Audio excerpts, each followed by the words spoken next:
Grab your beverages and turn up your interweb. Solving the world's problems 12 ounces at a time. It's Dudes and Beer.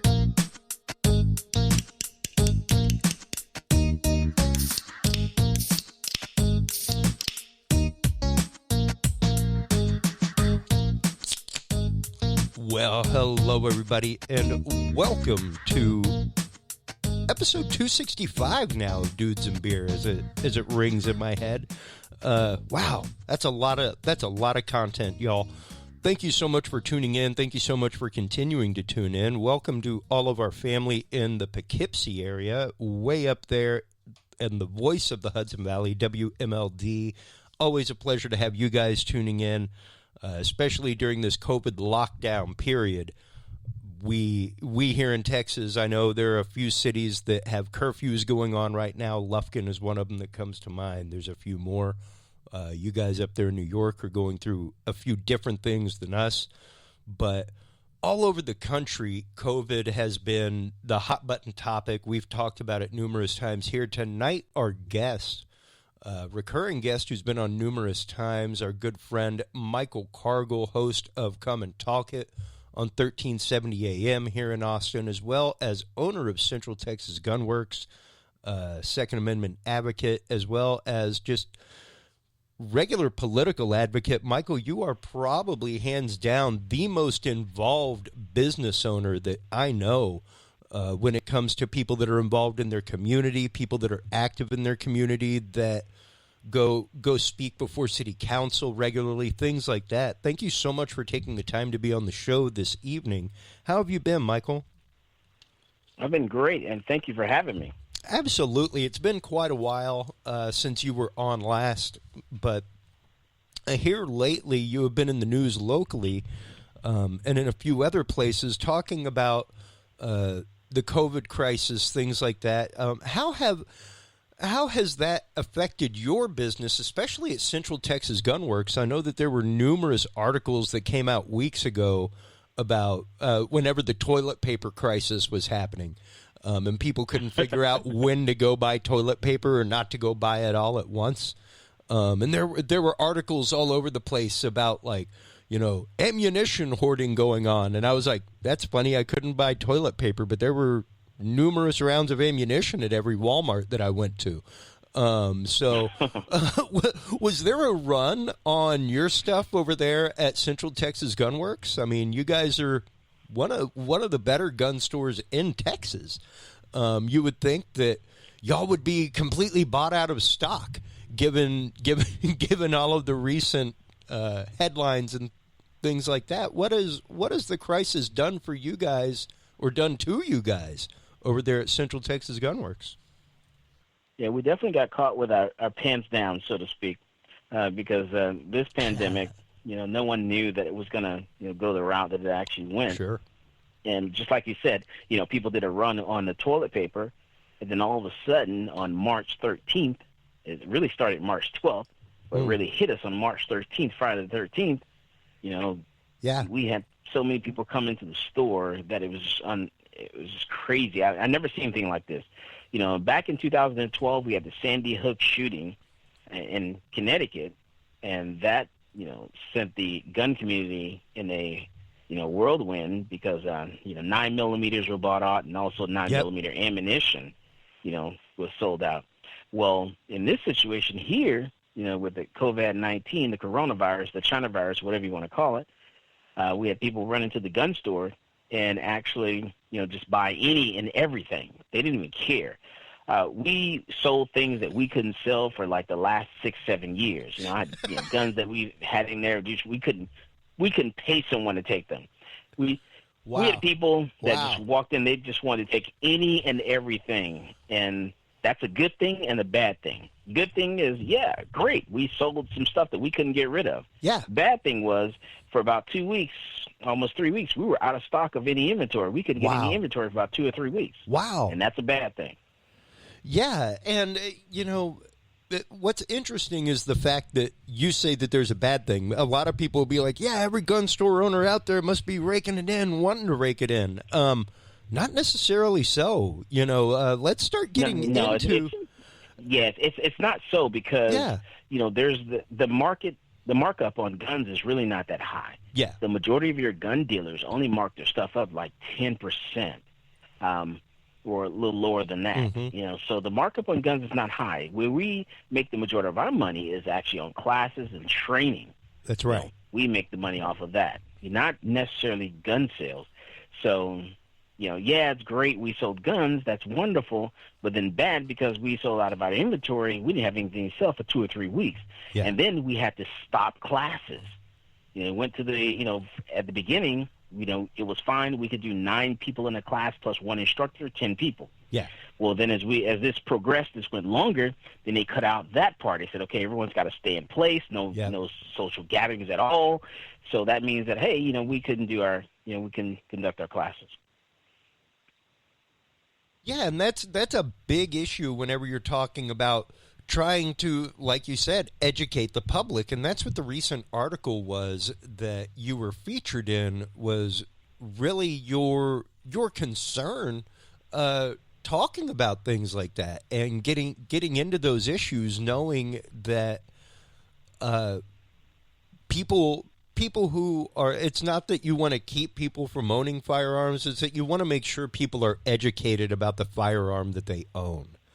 Correct. And that was the thing, because we actually had people that were walking into the gun store that were typically not gun owners, because your gun owners, they were already prepared, with situations like that. Sure. Your typical gun owners already had their gun, they had the ammunition. That's right. Maybe they wanted to get more ammunition just in case civil unrest unfolded. But your typical gun owners already had guns. They already had their weapon, their home defense, and all that kind of stuff. But then we had people that would walk into the gun store that didn't know anything about firearms at all. Mm-hmm. And then not only did they not know, they weren't educated about guns, we couldn't give them a class. And that's a bad thing. I can't give you training, can't teach you the laws, can't teach you gun safety, can't give you a beginner class, a firearm safety course, because now we're doing this stay in place. So now I've sent you out there, with this firearm with no training.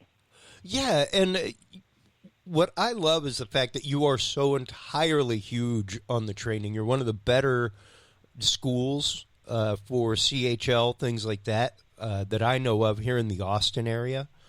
And for you not to be able to provide that, it was interesting that you first off made the stand to be recognized as an essential business. Of course, because it's your Second Amendment right. So how can you exercise your Second Amendment without that essential business being open? And then that was very interesting, because we had the local government here in Austin, Texas, the mayor, city council, like, gun stores are not essential business. We actually had people call us and threaten us that, on the day that this, whatever went into effect, they called us and said, hey, why are you guys open? You guys should not be selling guns. You're not essential. That's not important. And I said, first of all, the First Amendment, the freedom of speech, is very important, and the Second Amendment protects, all of those constitutional rights. Right. That backs that up. That protects that First Amendment and all of your constitutional rights. So the Second Amendment is very essential. Gun stores are very essential because, one, you're going to need food, you need water, you need medical care, and you're going to need a firearm to protect your family and protect yourself. Yeah, precisely. I mean, for me, I guess being Cajun, my first instinct was game load. It was, okay, let me go out and buy an extra box of 22. Let me go out and buy an extra box of hunting shells for my shotgun. Because, hey, if food goes down, I got a plentiful supply of squirrel in my backyard. I grew up eating squirrel gumbo, so I am not opposed to going out and hunting little furry critters anywhere I need to in order to attain food or trapping them. Right. That's immediately where I went. But yeah, to say that gun stores would have to close because they're a non-essential business, that like you said, really kind of verges on collapsing the Second Amendment, and really kind of invading on a lot of territory there. So for you to have fought that good fight the way that you always do every single time, you're one of the only business owners I know that has taken the federal government to task and actively sued the federal government over things. Which, by the way, how is that going? Is that still the bump stock? Yeah, the bump stock lawsuit is still going on. Okay. So we still have our lawsuit against the Department of Justice and also the ATF in reference to bump stocks because, like I said before, bump stocks is not about bump stocks. No, it's really about the federal government, coming into your home and said, hey, there's something that you purchased legally. The federal government has deemed it to be illegal. They're going to take it from you. They're not going to compensate you for it. And if you don't give it up, they're going to convict you of a felony. Yeah. And we're saying that's not right. That's not how our government was set up. We, the people, should not be afraid of our government. Our government should be afraid of us. I love that. Because, absolutely, we are the ones with the power. We shouldn't be cowering in the shadows, afraid of our government. And when it's been interesting. A couple weeks ago, Michael, we had a big COVID check-in. We're getting ready to do another one with Dr. John Hall, talking about the science, and then, of course, talking with people, former guests, friends from all over the globe. And to know that right now in Texas, number one, of course, we're on lockdown, but it was just passed that now in the city of Austin, it is ordinance that you must wear a mask outside. If you are caught without a mask, you can be fined. There are already cities, like I was saying in the intro, like Lufkin, stuff like that here in Texas. I know Brownsville is another one that officially have curfews in place. No leaving your house between 9 p.m., 5 or 6 a.m. If so, you are liable to be stopped and seized. You could be ticketed, even as much as arrested, given the circumstances.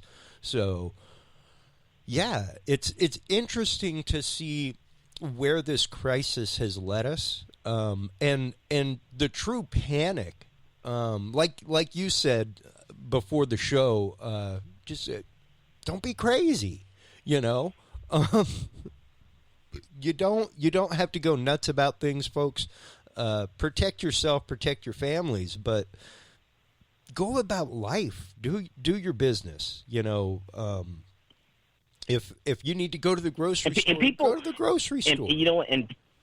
And people need to really take a look at our Constitution. They really need to read that. True. And then start with the First Amendment. The First Amendment says that Congress shall make no law respecting an establishment of religion, or prohibiting the free exercise thereof, or abridging the freedom of speech, or of the press, or the right of the people peaceably to assemble and to petition the government for a redress of grievances. That means that, to stay in place, you cannot, groups of 10 or more and all this other stuff can't get together. That all goes against the Constitution. At some point, people have got to take personal responsibility for their own actions and their own safety. If it's not safe for you to be in groups of 5, 6, 7, 8, 9, 10, 25, 50, 100, then you know what? Then you should make that personal responsibility, that personal decision, and stay home. If you have some, outlining, issues that are wrong with you, asthma, whatever it is, some other lining conditions, then maybe you should stay home. If you feel sick, you should stay home. People have to take that personal responsibility. It's not up to the government to tell me what I can and I cannot do. That is not why this government was built. That is not what our forefathers designed it to be, and we should not fear our government. Our government should be afraid of us.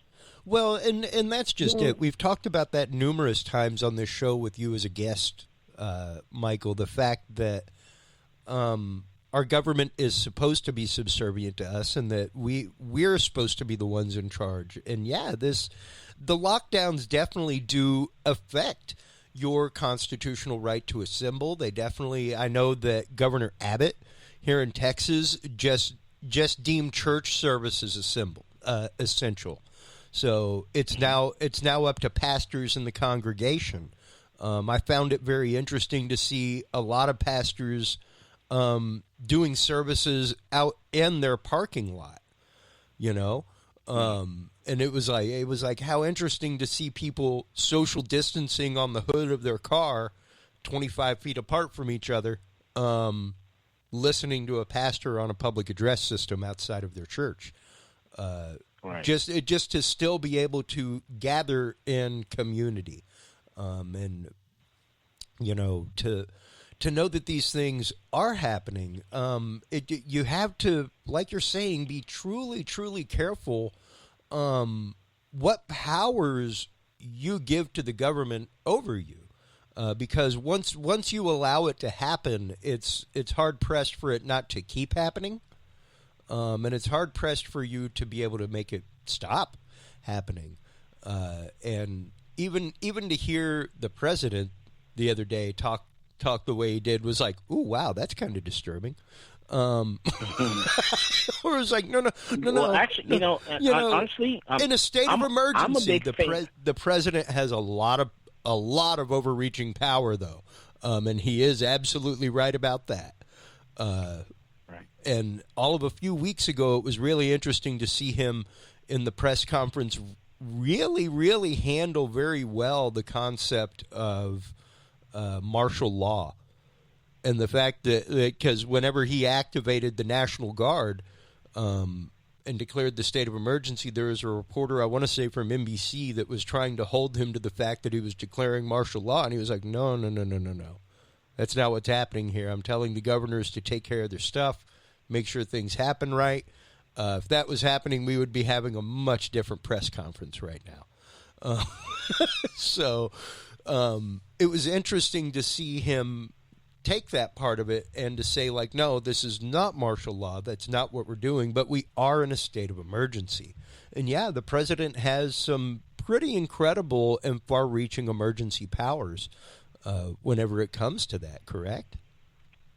No, absolutely. You know, and I'm a big fan of Governor Kristi Noem, and she's actually the governor of South Dakota. I like Kristi Noem. Kristi, you know, she knows what it's like to be the governor of a state. She knows the role of government. You know, Kristi says, you know, my role with respect to the public safety is something I take very seriously, is what she says. You know, the people themselves who are primarily responsible for their safety, they are the ones entrusted with expansive freedoms. They are free to exercise their rights to work, worship, and play, or to stay at home, or to conduct social distancing. The calls to apply a one-size-fits-all approach to this problem in South Dakota is herd mentality, not leadership. That's right. She's a governor. Yeah. She is a governor, and she knows how to run her state. And I wish, you know, that's who I need to run for president. Kristi Noem.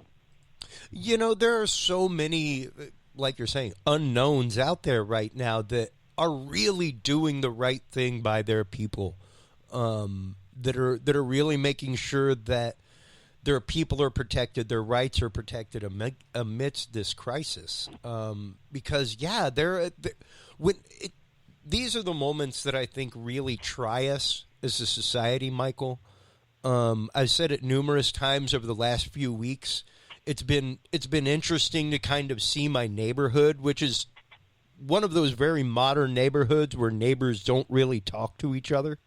But for some reason they do now. You know, there's been more over the fence conversation with my neighbors, and maybe it's just the fact of we're all home, you know.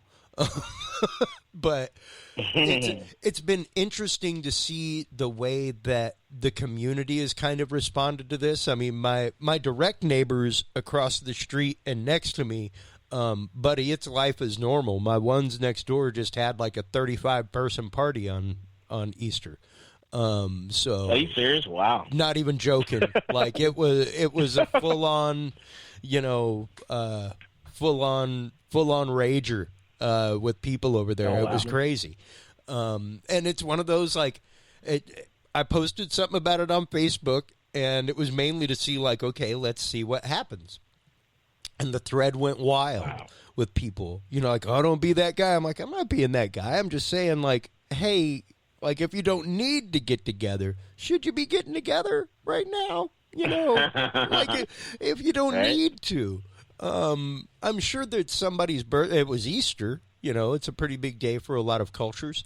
But it was like, wow, yeah, it blows my mind. Like you were saying, let's all be responsible for each other. That is the society that we're supposed to be living in here in America. It's really supposed to be you do you society. Take care of yourself. Right, exactly. Make sure that you're taken care of before you worry about what somebody else is doing. And it really does become a dangerous situation whenever you have the reactionary mentality. Like the good governor was saying, to go into a state of overreaction is dangerous. Right. And that's what I really saw happen more than anything else was people's sheer panic about it. Where it's like, oh my God, I don't know what to do. Hey man, it's an emergency. Like, have a few supplies on hand. Be ready to live at home for a couple weeks. Absolutely. It's nothing that you necessarily. It's really one of those situations that the panic goes into it that you put into it. My wife, like I was telling you earlier, typically you would be right here across the table enjoying a drink with me.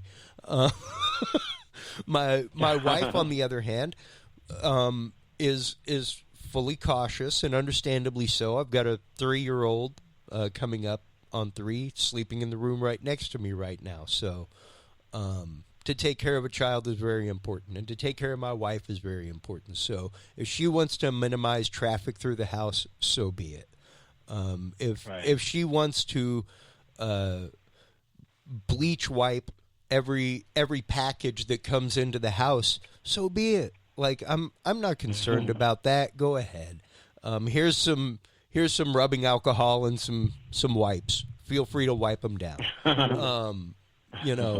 But it is definitely one of those things that, like, for my industry has utterly raised it. Like, I am overlooking the embers of an industry right now, being a live AV technician. There are reports that have just come out saying that live concerts may not see the light of day until November. Wow. And to know, like, right now, I started a project with a 501c3 and a law group to try and help artists, to try and get grants for artists and people like myself, AV technicians, content creators, that kind of stuff, who were literally out of work because of this. Wow. It's been interesting to see the city's response to small businesses and everything else, and to the businesses that support South by Southwest, but to the active industry that makes it happen, and to the active people that make it happen, not so much.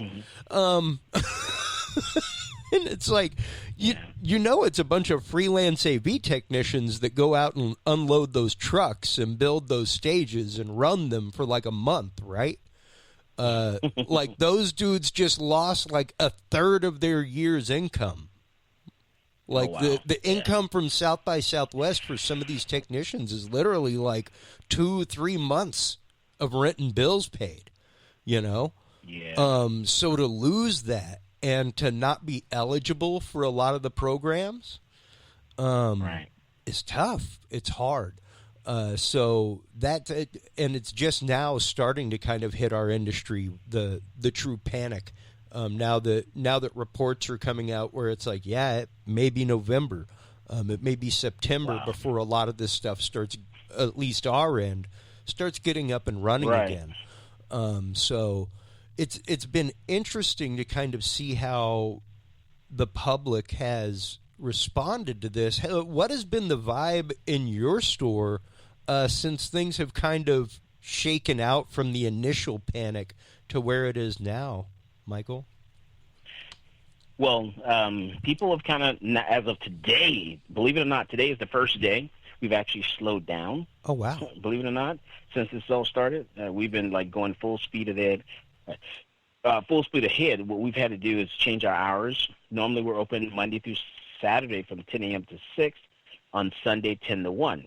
Well, I changed our hours to 10 to 2 Monday through Saturday because we were getting so many people and we're getting so many deliveries. It was hard for us to help the customers and manage the inventory and deliveries that were coming in. So we had to close earlier just so after 2 o'clock we can take care of deliveries, because it's impossible to take care of deliveries during the day. Yeah. So we have to do that like after hours. So we had to reduce our hours, go from 10 to 2 Monday through Saturday, and close completely on Sunday, because we're literally doing the same amount of work we're doing from 10 to 6, we're doing 10 to 2. You know. Wow. And actually more work we're doing more work actually 10 to 2 than we were 10 to 6. And so we had to slow that down because it was just too much. Just too much traffic. Yeah. Too many people coming in. It was crazy. Wow. And I have to be able to do paperwork. There's a lot of paperwork that goes in. There's a being lot an of FFL, paperwork. Federal Farms License Dealer. Yeah. So and I have to kind of manage everything. I gotta look at every sheet of paper, everything that comes across. Everything has got to be logged in, logged out. You know, there's so many things that need to be done, and you just have to be careful that you're not doing too much, you know, because you may miss something. And I don't want that chance of missing anything. So we had to change those hours and change our work ethic a little bit. Well, that's just it. I mean, the last thing you want to be doing is overlooking a major legal document like a firearms transfer, anything like that in a sleep-deprived state. You know, you definitely want to make sure so many people were coming in now that the state has just, you know, said, hey, if your driver's license is expired after March 13th, then they're going to extend it. Well, that's fine for the state, but the federal government, you know, that's a whole other story. So we're waiting to try to get some guidance from the Fed, say, hey, can we still accept Texas driver's licenses? The state of Texas has extended it, and we're not getting any guidance from the Fed just of yet. So we're waiting to hear something back from that. And that is a huge issue. Right. To know, because people don't understand that we don't you know, go by what the state says. We go by what the federal government says. That's because right. We're federal farms licensed dealers. Yep. And so when we make a mistake, that is actually a felony. Yep. Yeah. No, and I mean, I'm here to tell you, folks. My wife got the talk. I got a personal message from Mr. Cargill whenever we went. He was like, "So, I heard your wife had an expired license. What's that about?" I mean, it is something that number one doesn't cross your mind on a regular basis. It's not something that you have in the forefront of your mind, but it's something that you really should. And yeah, whenever you're talking about the situation that you're in, where you have to follow the federal guidelines, doesn't matter whether or not the state is extended or given a grace period. That means that somebody. What's funny about all this? What's that? Is people that were on the left side, that were anti-gun, are now starting to buy guns. They're finding out that it's not so easy. Yeah, it's not so easy. A lot of people thought that you can I'll just order a gun online and have it shipped to my house. Well, you can't do that. You can't do that. Guns cannot be shipped to your house. Well, I was told, because I read all these news articles, that you can buy a gun online and have it sent to you. Well, that's not true. Yeah. What do you mean that's not true? Yeah, that's not true. That's a lie. You buy a gun online, that gun has to go to a gun store, and then you have to walk into the gun store and do a background check. When you walk into the gun store, you're going to fill out a 4473. That is a federal document. On that document, if you lie, you're committing a felony. If you lie on that document, felony, that's 2 to 10 years in jail. And then you have to put your last name, your first name, your middle initial, your date of birth, your height, your weight, your social security number, which is optional. Then you have to answer a bunch of questions. Are you the person that's, that this firearm is for? Are you a convicted felon? Are you being charged with a felony? Are you being convicted or charged with the domestic violence? You've been unlawfully admitted into unlawfully doing marijuana, something like that, or a controlled substance. What? Have you been admitted into a facility? Yeah, a lot of people forget about the marijuana question. Oh yeah, no, and a lot of people check it. That's and if you don't fill out that form correctly, then we don't even call the FBI to do background check. It's an automatic denial. And how frequently is that form misfilled out? I mean, I know just from a couple of people that are private dealers, things like that there are a couple of questions that just regularly people miss, and they're like, "Oh, sorry." Yeah. Can't do anything, my friend. Have you ever been convicted of any court or misdemeanor crime of domestic violence? Are you subject to a court order, restraining order, harassing, stalking, and threatening a child or intimate partner? Have you ever renounced your U.S. citizenship? Ooh. Watch what you say on Facebook. I always tell people, are you an alien illegally or unlawfully in the United States? Yeah. So were you discharged from the military under dishonorable conditions? If you are released from the military under dishonorable conditions, you cannot purchase a firearm. Nope, not at all. Right. So, yeah, and it's like you said, pretty serious business if you're caught lying on that. So you guys are definitely not prone to lie on that. Y'all want to make sure that everything is faithfully filled out as much as possible. And absolutely. Like I said, even my wife, like she went in, her license was not renewed. I believe there was a website that he sent her to immediately to like, go do this. You'll get a number, and we can use that immediately. And but yeah, it's something that not a lot of people consider. And like you're saying, there is a process that is gone through to get a firearm, and it's not necessarily an easy one to go through. Yeah.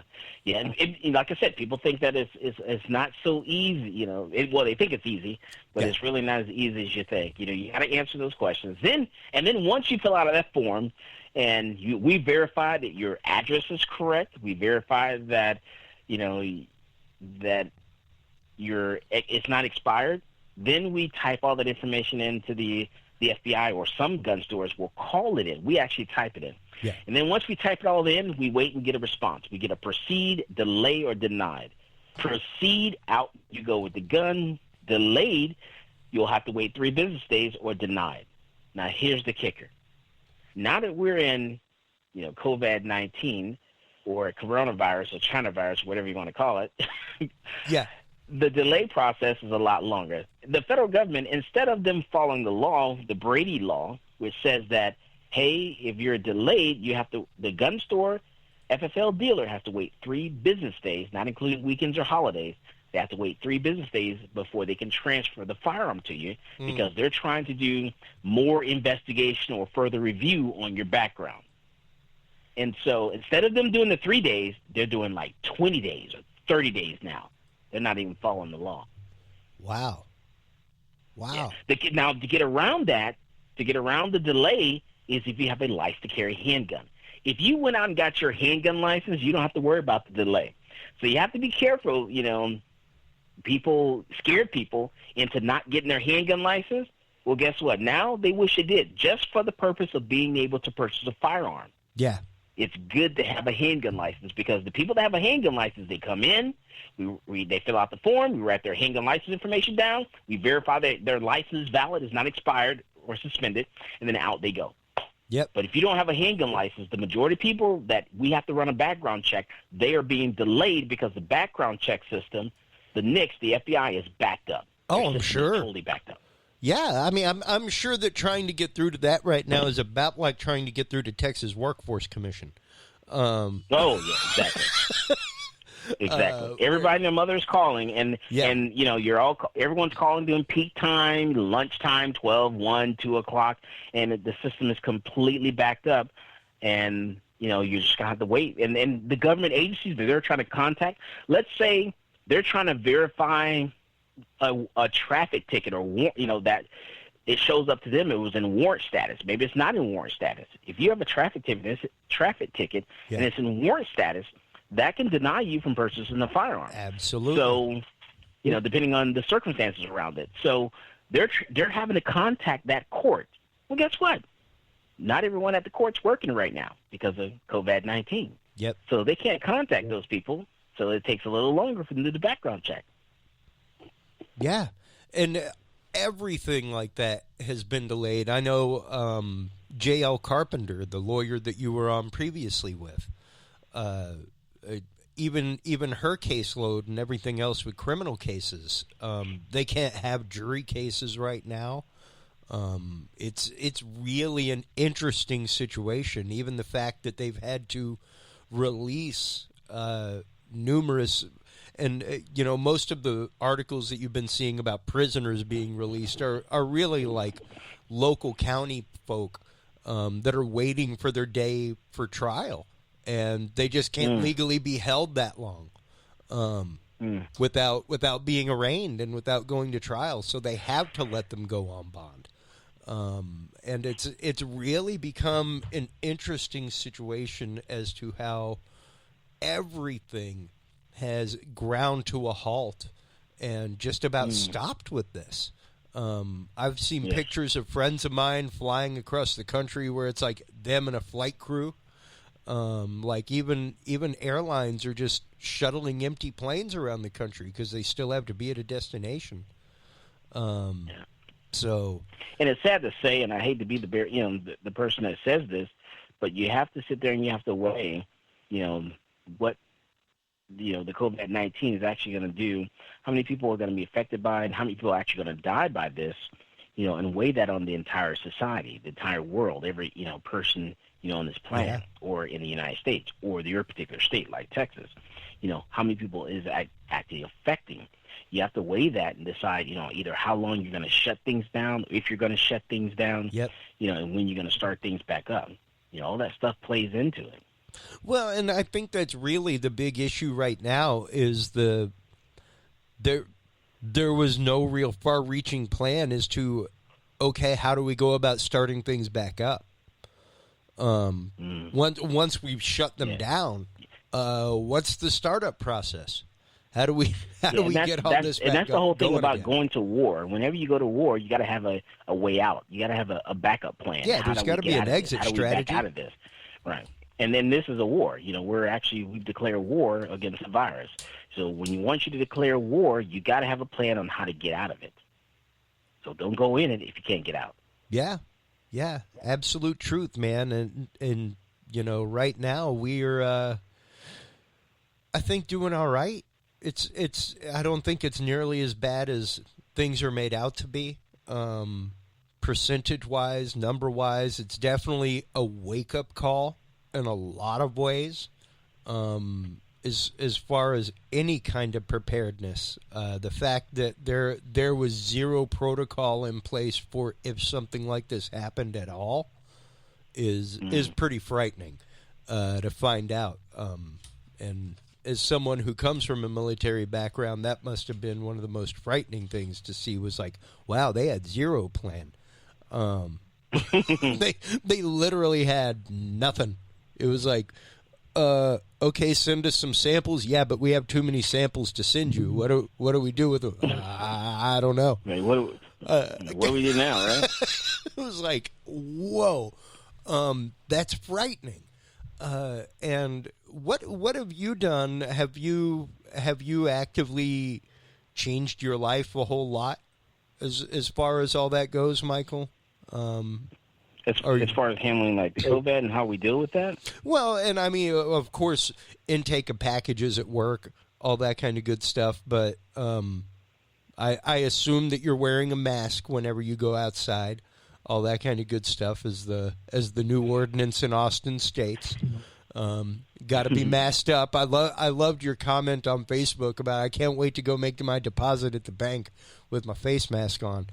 Well, the reason I say all that stuff because this is actually kind of scary. Yeah. We've trained ourselves to, one, when you walk in certain places, don't wear face coverings. That's right. Because people look at you in a different type of way. Yeah. So we're trained as a society to not walk into a bank covering your face. Yeah. We're trained as a society, it's bad to run from the police. If you run from the police, it's possible you're going to get shot. Yeah. Well, I have this thing about walking into a bank with my face covered, being a black male, thinking that, okay, I'm probably going to be shot in the bank because they think I'm going to rob the place. Because just imagine I walk into the bank with a face covering and I say, hey, you know what? I need all the money into my account. Don't even get the last part out before I get shot. It's like saying hi to your buddy Jack on a plane.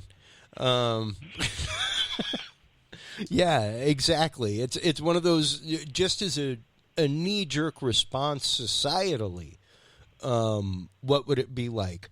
To know that, is it that typical situation of, well, the criminal doesn't obey the law, so when the guy comes in without the face mask, is he now the criminal?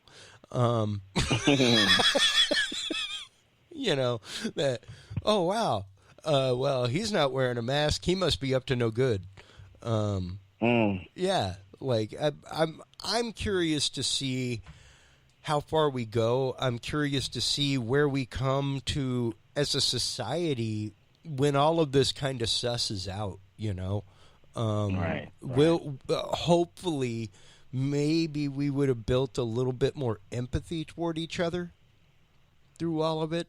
Maybe we would have been, like you're saying, hopefully woken up a little bit more to what rights are, why we should protect our rights, because it is that easy for them to be trod upon. It is that easy for them to be swept away come a time of emergency.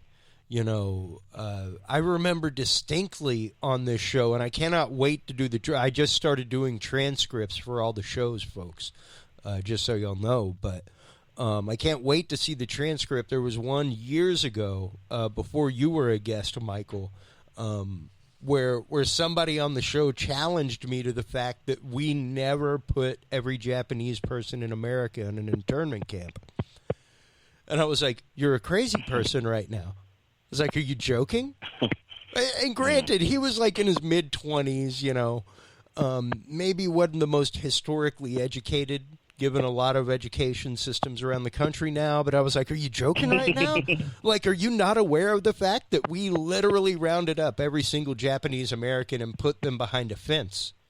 Like, we did that. Like General Sulu grew up behind a fence.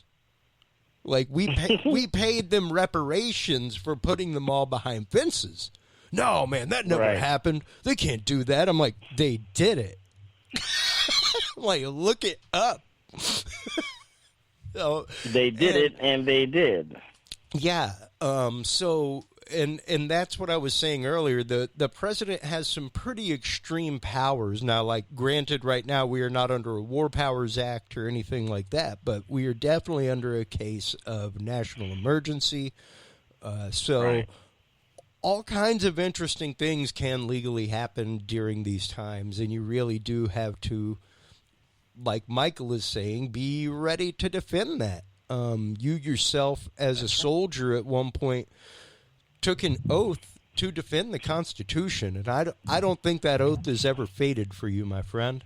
And thank you for that, because not too many people out there are willing to make that stand. Not too many people out there are willing to educate themselves on those facts and be willing to stand up for it. So thank you so much for always doing that. Oh, no, not a problem at all. Well, it really is something that is not easily taken on, man.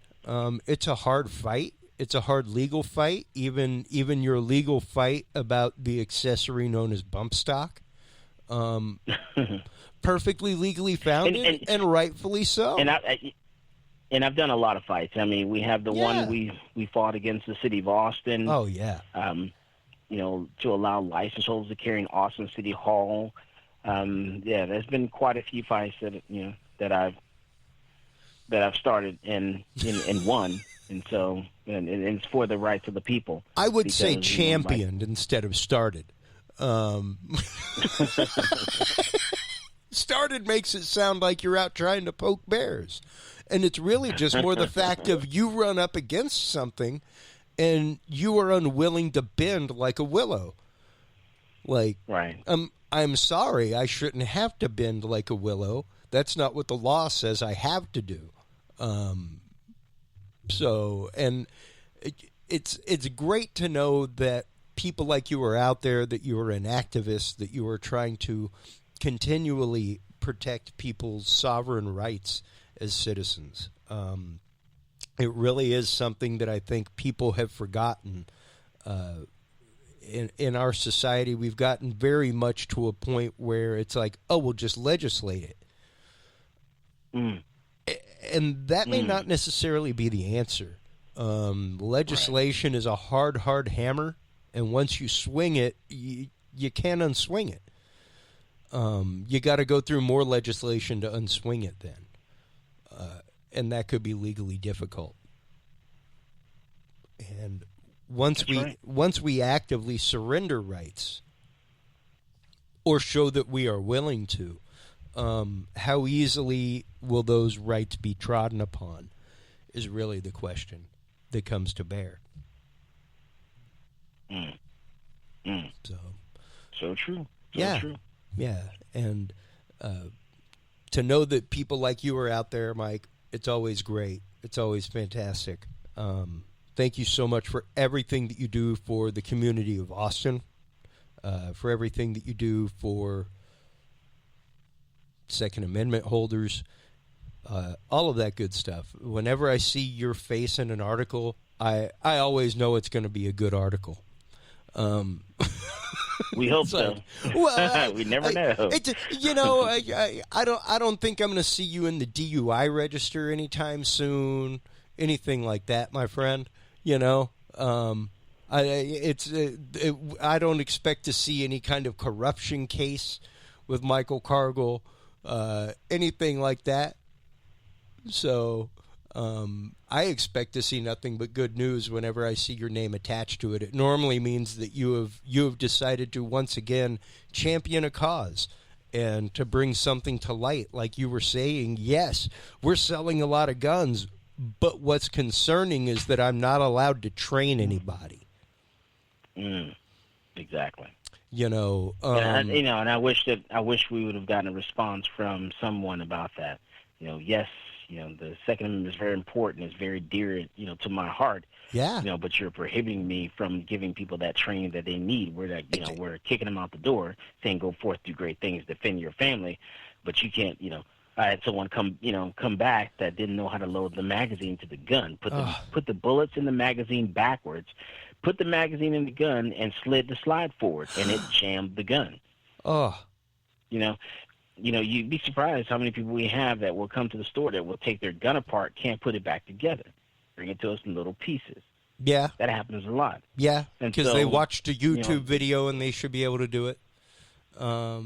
So it's just things like that. You wish, I love training. I love teaching people. I love telling people about the law. I just love it. It's just what I do. And knowledge is great. And once people have that, they go out and they're like, I love when people will contact me. I had a police officer in the Austin Police Department stopped me on the street. He said, man, my sister took your class, and I tell you, every time we have Christmas and Thanksgiving, she always debates me on what the law is. And I love that. Good.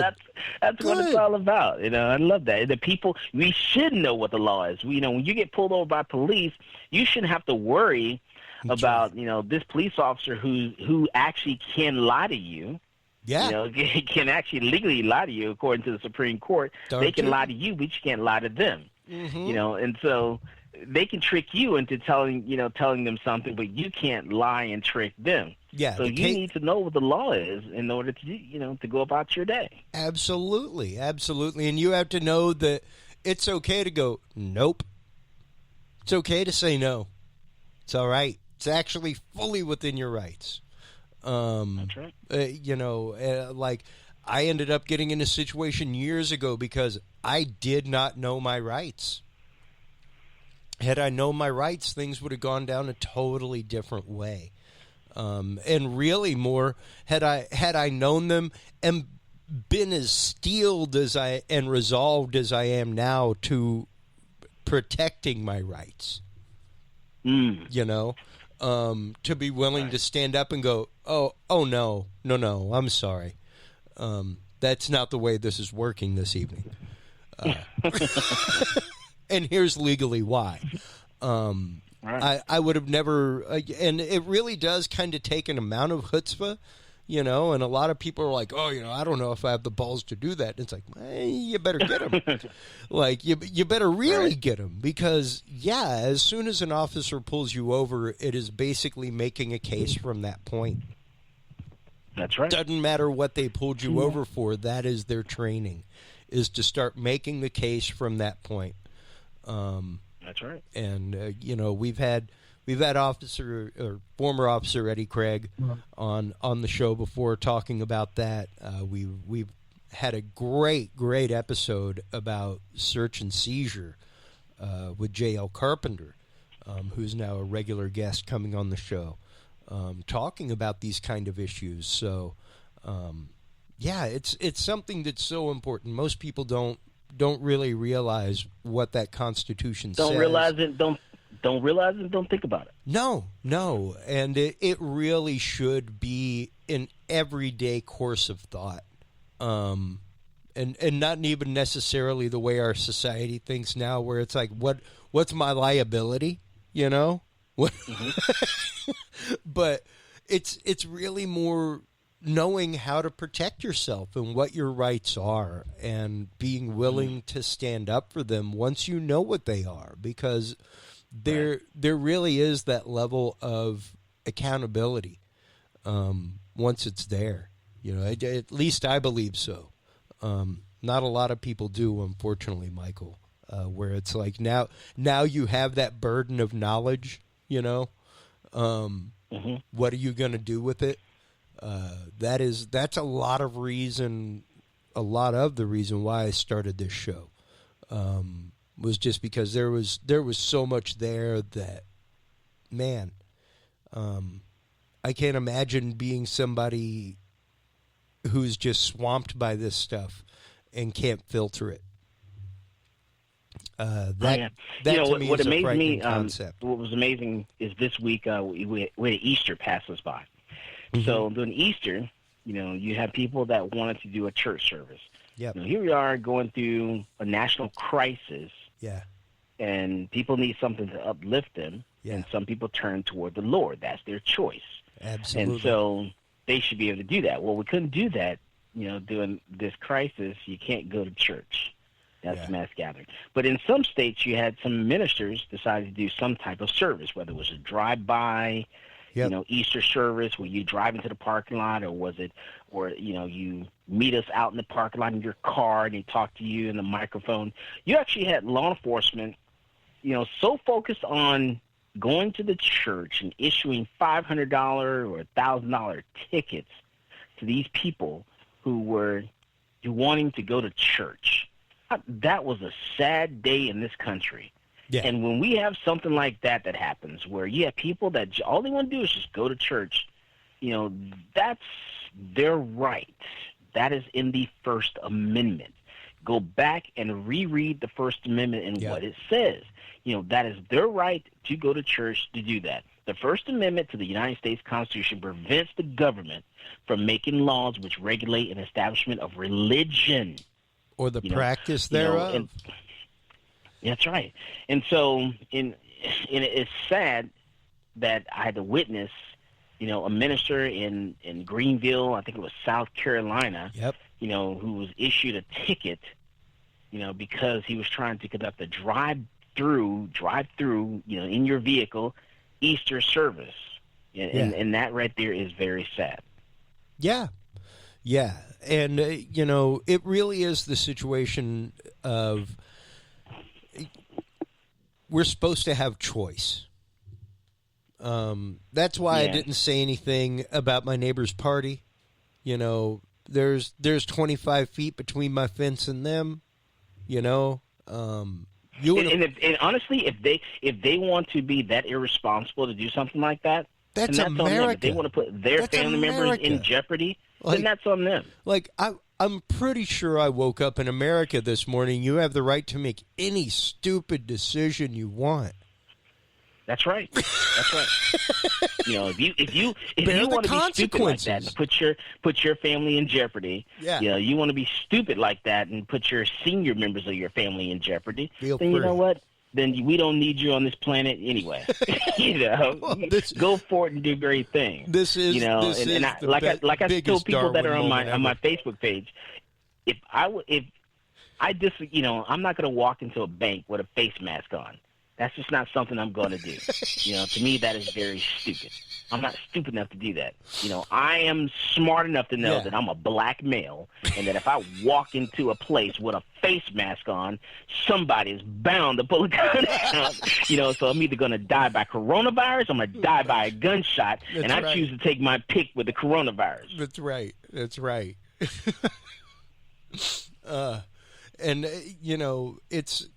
It really is the fact of we've all got our choices, and it's great talking with you again, Michael. It's nice to hear you in great spirits, despite everything going on in the world right now, amidst all the craziness. So, and despite me almost dying in November, by the way, I know that was when I saw that go on in November. Ooh, go ahead. Yeah, in November, what happened was I actually tore a main hole in my artery that goes to my stomach, and it was the day before Veterans Day. Yeah. I'm a veteran, by the way. I was going to go to Veterans Day parade. Mm-hmm. I had to call the paramedics.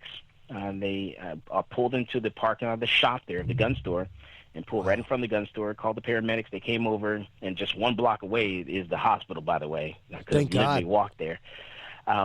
But I called them instead because I felt that the pain that I was feeling was so great that I need to make sure I went straight into the emergency room. I could either go into the lobby. I had to make a decision, go into the lobby and wait for, someone to come out and bring me back, or call the paramedics and go straight back. So I chose to call the paramedics, go straight back. They ran all the different tests and everything, and they figured out, man, you are bleeding internally through your main artery that goes to your stomach. And you're literally about to die. So they sent me. I was in ICU for quite a few days, and then ended up being in the hospital for a couple of weeks. Wow, yeah, and I remember all that. That was right as I contacted you last time.